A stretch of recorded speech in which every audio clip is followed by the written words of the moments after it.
Hello' guys, good morning. আৰু আজিও যাই আছোঁ খেলা খেলবা। যোৱাকালি ভিডিঅ'টোত গম পাইছিল তো, আৰু এখন জিকিলোঁ যোৱাকালি। আজি দুখন আছে, কি হয় দেখা যাওক। সেই দুখন যদি জিকিব পাৰোঁ ডাইৰেক্ট ফাইনেল পাম, আৰু যদি দুখন জিকিব পাৰোঁ হয়তো ছেমি ফাইনেল খেলিব লাগিব। তো জিকিয়াৰ চেষ্টা কৰোঁ, তেতিয়াহ'লে অলপ কষ্টটো কমি যাব, ডাইৰেক্ট ফাইনেল খেলিব পাম।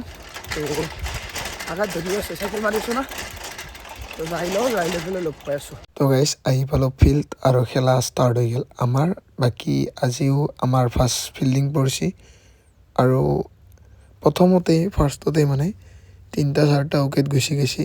তাৰপিছত এটা ভাল পাৰ্টনাৰশ্বিপ হ'ল লাষ্টৰ ফালৰ পৰা, আৰু সি ভালখিনি মাৰি দিলাক, মানে 50ৰ বেছিয়ে মাৰিলাক। প্ৰথমতে 3-4টা উইকেট গুচি গৈছিল, কিন্তু তাৰ পাৰ্টনাৰশ্বিপটোৰ ফলত 108 ৰান কৰিলাক, মানে 109 টাৰ্গেট দিলাক, ভালেখিনিয়ে দিলাক। তাৰপিছত আমাৰ বেটিং গেছি, বেটিঙতো আমাৰ মানে আজি অপেনাৰ বেছি সময় নচলিলাক। 1 ডাউন বিটুদা গৈছিল, কিছু মাৰছে হেলিকপ্টাৰ শ্বট হওক, লেগ ছাইডৰ শ্বট হওক, এনেকুৱা মাৰিছে। আপোনালোকে স্ক'ৰবোৰ্ডটো চাওক, 14টা বলত 37 ৰান, মানে ফাৰ্ষ্টৰ পৰা জাভাৰ পৰা এনকে থৈছে। 6ৰ ওপৰত 6 মাৰিছে, লেফটি চাবাও ভাল লাগে।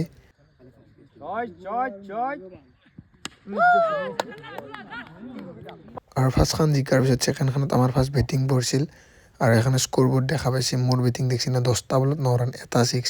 বহুতে বেয়া খেলছোঁ, বেয়াও লাগছি, মানে লাষ্ট টাইম বেটত কানেক্টে কৰিব নোৱাৰিলোঁ, কি ক'ম আৰু। তো গাইজ এখন হাৰি এখন জিকি যাই আছোঁ ঘৰত। ছেকেণ্ডখনো বঢ়িয়া খেলা হৈছিল, কিন্তু অলপত থাকি হাৰিলোঁ লাষ্ট অভাৰত। 4 ৰান লগা আছিল, চ' টেনিছত 4 ৰান লাষ্ট অভাৰত বহুত দিগদাৰে হৈ যায়।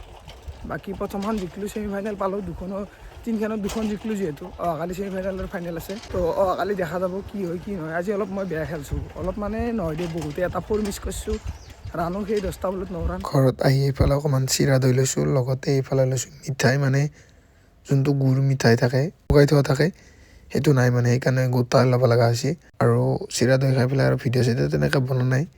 গধূলি সময়ত পাকঘৰত আহিছোঁ, এইফালে এই মাংস আঞ্জা বনাইছে, দেখছি না মাংসৰ আঞ্জাৰ পানী, বাপৰে বাপ, কিছু পানী দিছি, আৰু কি বনাইছে এখন এইহে জানে। আৰু লাষ্টত যদি খোৱা জাগা নাই, সেইকাৰণে আমাৰ ৰুচি থৈ ইয়াতে বেলি ফেলে। বাপৰে বাপ, ঘৰৰ কাম কৰা মানুহ দেই। আৰু कौन है ये लोग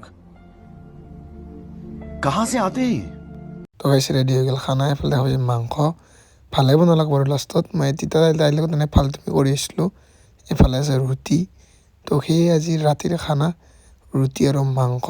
বাকী এফালে চাওকচোন কি হৈ গ'ল কেৰাহীটো লাৰাৰ কাৰণে। যি নহওক এতিয়া খাওঁ, লগ পাম আৰু কালি। আজিৰ কাৰণে bye bye, tech care, bye bye.